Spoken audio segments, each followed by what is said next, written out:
दोस्तों, कप्तान के ट्रम्प के पत्ते ने अपना काम कर दिखाया। मुफाद परस्त टोला आपस में ही लड़ पड़ा। मुल्क फरोशी की सज़ा अपोजिशन को मिल गई। इक़्तिदार की हवस में अंधी अपोजिशन मुंह छुपाने पर मजबूर हो गई। जरदारी ने एमक्यूएम के साथ बड़ा हाथ कर दिया। कप्तान को अनाड़ी समझने वालों के होश ठिकाने आ गए। 12 जमाती इत्तेहाद कप्तान को पिछाड़ने के बजाय आपस में ही गुत्थम गुत्था हो गया। मुल्क में अनारकी की फ़िज़ा कायम करने का अपोजिशन का ख्वाब चकनाचूर। असम्बलियाँ तहलील करके खान ने पूरी कौम को अपने साथ मिला लिया। अमरीकी ग़ुलामी इख्तियार करने की सोच ने शहबाज शरीफ की सियासत को दफन कर दिया। कप्तान की सियासत को दफन करने वाली अपोजिशन को अपनी सियासत के लाले पड़ गए। एमक्यूएम के लिए 5 सीटें जीतना भी मुश्किल हो गया। मफाहमत के बादशाह जरदारी के लिए सिंध असम्बली बचाना मुश्किल हो गया। इमरान खान के सरप्राइज़ ने अपोजिशन को दिन में तारे और रात में सूरज दिखा दिया।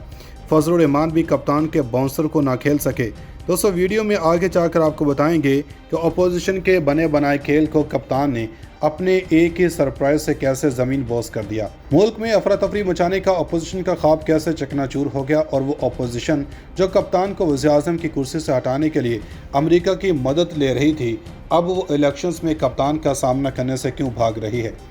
और कप्तान ने कैसे 70 सालों से अपने मुफादात की सियासत करने वालों की सियासत का एक ही झटके में जनाजा निकाल दिया। दोस्तों, 1992 में वर्ल्ड कप जीतकर 1997 में अमली तौर पर सियासत में हिस्सा लेने वाले कप्तान को जब 2011 में कौमी और बैनुल-अक़वामी तौर पर पज़ीराई मिली, तो मुल्क में नूरा कश्ती की सियासत करने वाले टोले को अपना मुस्तकबिल तारीख नज़र आने लगा। और 2018 में वज़ीर-ए-आज़म की कुर्सी पर विराजमान होने वाले कप्तान की असम्बली में की गई पहली तकरीर ने ही जहां अपोजिशन की नींदें तबाह की, वहां पाकिस्तानी कौम ने इमरान खान को सानिए कायद-ए-आज़म कहना शुरू कर दिया।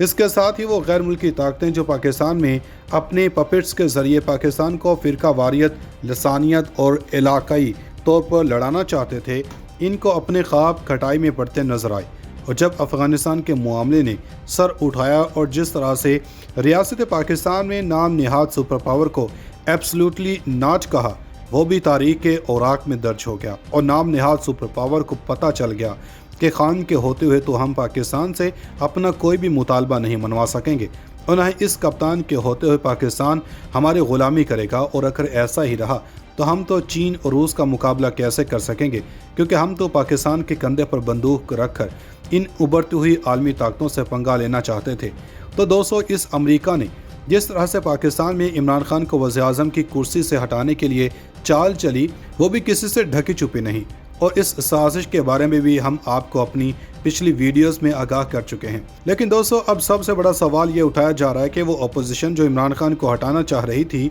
वो अब इलेक्शन से क्यों भाग रही है। तो इसकी वजह यह है कि वो अपोजिशन जिसने जहां पैसों की बंदरबांट की, वहां इन्होंने कप्तान की हुकूमत को गिराने के लिए मुनहरिफ अराकीन को आइंदा इलेक्शंस में सीटें भी देने का वादा कर रखा था।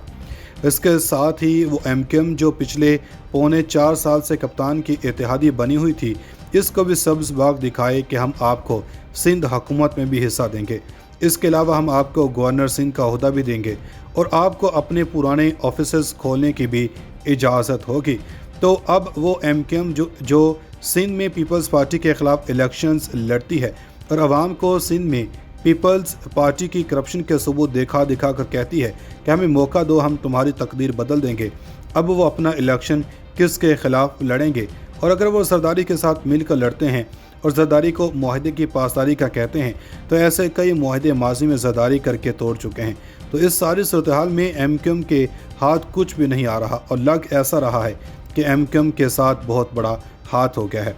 अब अगर दूसरी तरफ पीपल्स पार्टी की बात करें, तो इस सारी तहरीक-ए-अदम एतमाद का मास्टरमाइंड साबिक सदर आसिफ जरदारी को कहा जा रहा था, और सियासी पंडित ये कह रहे थे कि जरदारी साहब ये सारी गेम सिर्फ इसलिए नहीं खेल रहे कि वो अपनी रवायती हरीफ शहबाज शरीफ को वज़ीर-ए-आज़म पाकिस्तान बना सकें, बल्कि पसे पर्दा वो चाहते थे कि वो नैब में अपने ऊपर चल रहे केसेस को ख़त्म करवाएं, और इसके साथ ही साथ ये असम्बलियाँ अपनी आइनी मुद्दत पूरी करें, और 2023 में होने वाले इलेक्शन से कबल वो सिंध हुकूमत के वसाइल को बरोकार लाते हुए अपनी पार्टी पोजीशन को स्ट्रॉन्ग कर सकें, और फिर 2023 का इलेक्शन जीत कर वो बिलावल भुट्टो को वज़ीर-ए-आज़म पाकिस्तान बनवा सकें।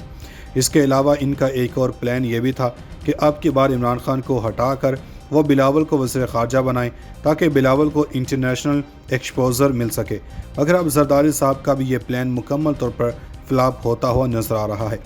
دوستو، بات کرتے ہیں مسلم لیگ نون کی۔ اس تحریک عدم اعتماد کی ناکامی کا سب سے زیادہ نقصان مسلم لیگ نون کی سیاست کو ہوا،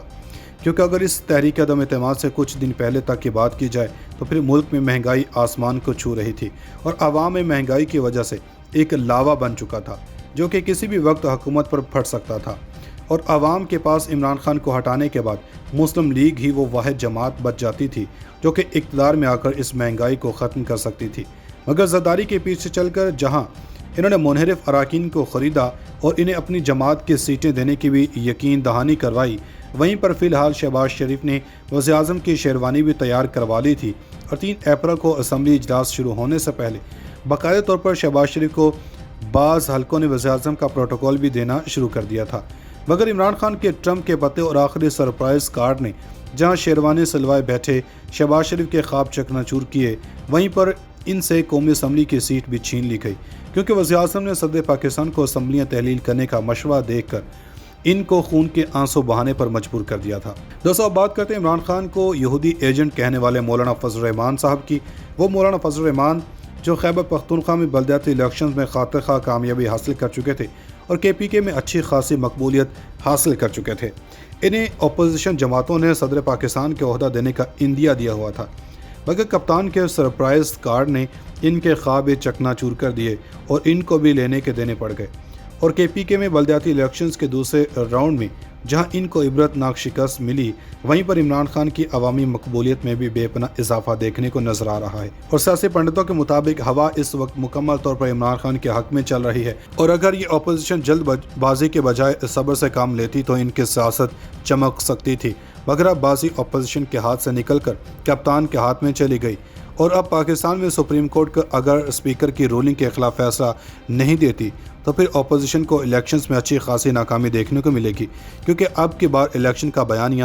محب الوطنی کی ایما پر لڑا جائے گا، اور سیاسی پنڈتوں کے مطابق ہوا اس وقت مکمل طور پر عمران خان کے حق میں چل رہی ہے، اور اگر یہ اپوزیشن جلد بازی کے بجائے صبر سے کام لیتی تو ان کی سیاست چمک سکتی تھی، مگر اب بازی اپوزیشن کے ہاتھ سے نکل کر کپتان کے ہاتھ میں چلی گئی، اور اب پاکستان میں سپریم کورٹ اگر اسپیکر کی رولنگ کے خلاف فیصلہ نہیں دیتی تو پھر اپوزیشن کو الیکشنز میں اچھی خاصی ناکامی دیکھنے کو ملے گی، کیونکہ اب کی بار الیکشن کا بیانیہ محب الوطنی کی ایما پر لڑا جائے گا۔ ناظرین، مزید ایسی ویڈیوز دیکھنے کے لیے ہمارا YouTube چینل سبسکرائب کر لیں۔